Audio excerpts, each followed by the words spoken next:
All right, once we have our explanatory and response variables, the first thing we want to do is we want to create a scatter plot. Scatter plots are used as the first step to determine if we have a linear, which means a straight line, relationship between our two variables. That is the type of relationship that we are going to be focusing on in this course. There are other types of relationships that you can have, but we are only going to focus on the types of relationships that are linear. So we can look at the scatter plot to determine three things. We're going to look at the direction, we're going to look at the form, and we're going to look at the strength. So starting with direction, the direction of the scatter plot, which the scatter plot is all of the dots plotted, can be positive, negative, or neither. So here we have an example of a positive relationship. This graph is showing all of the dots moving in an upward direction.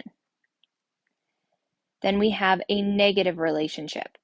This is showing the dots moving in a downward direction. So as we move across the x-axis from left to right, the dots are moving downward. And then finally, we have an example of a relationship that is neither positive nor negative, because the dots move down and then they go back up, or they could go up and then back down, or they could be all over the place.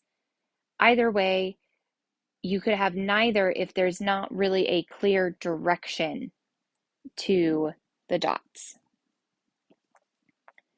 So we say that the direction has or is positively associated if, as the explanatory variable increases in value, the response variable also increases in value. So that is that positive relationship that we see in that first graph.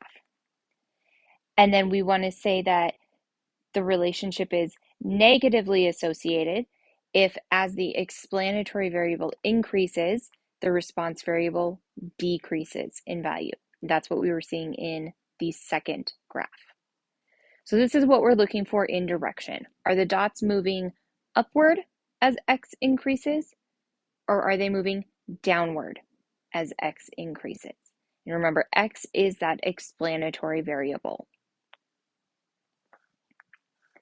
The second thing we're going to look for is form.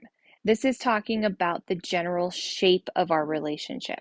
So not so much the direction, but the shape. As I said, we are going to be looking mainly at, is it a linear shape or is it non-linear? So anything other than linear is nonlinear. So that's anything that's curved, clustered, scattered about randomly. All of those fall under nonlinear. And what we want to look for are those linear patterns. So this first graph is showing us a linear pattern. The dots are moving in a straight line. And then this middle graph is a curved pattern. So the dots are moving in a curved line. And then this last one is clusters. It kind of is a curve, but because of this very big gap in the middle here, we end up with two clusters. We have a cluster here, and we have a cluster down here. And then there's a gap in the middle. So because of that gap in the middle, we have two distinct clusters of our data.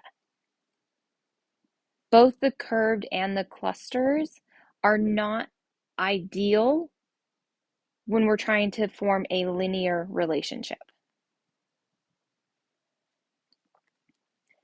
And then the last thing we want to look at with a scatter plot is the strength.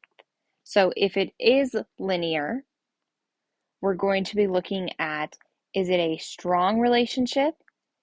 And what we're looking for there is, are the dots really close together, or is it a weaker relationship? And the more spread out the dots are, the weaker the relationship is. So this first graph, where all the dots are really close together and I can draw a line through it, and the dots are really close to that line, that's a very strong relationship. This second graph, where the dots are Definitely moving in a straight-ish pattern, but they're very spread out. That's a weaker relationship. But it's still definitely linear because I can definitely see that all of these dots are moving in an upward and straight direction. There's no curves to it, there's no clustering. It's just they're not as close to that line as they are in the first graph. So direction, form, and strength are the three things that we're going to look for when we create scatter plots.